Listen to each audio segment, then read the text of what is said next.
Отняли у детей 96 гривен.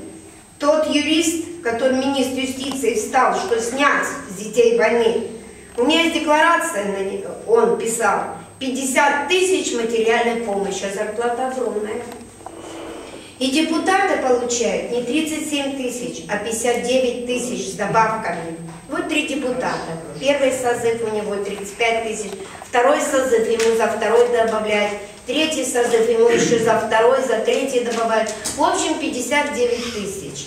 А депутат говорит, а я не хочу отдыхать в Крыму, а я хочу на Майами. И дали ему путевку за 53 тысячи евро. Представляете, как бы они заплатили детям войны. Ведь отнять 96 гривен. Если всех почитать, сколько парализованных людей уже лежит дома.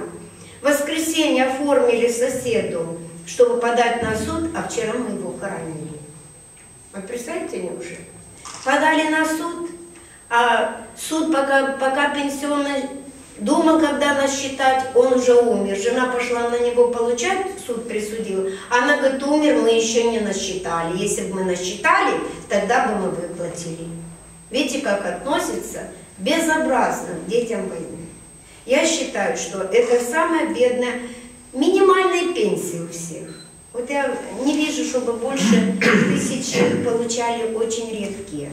Не за учителей я хочу сказать. Просто обидно, у меня сын учитель, когда наш мэр отправлял в каникулы учителей безоплатный отпуск. Задал вопрос в газете, писалось об этом. А чем они занимаются в каникулы?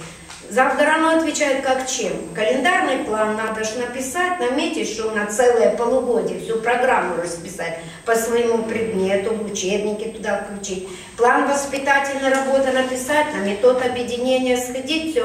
А, это не работа, можно и дома сидеть ночью писать.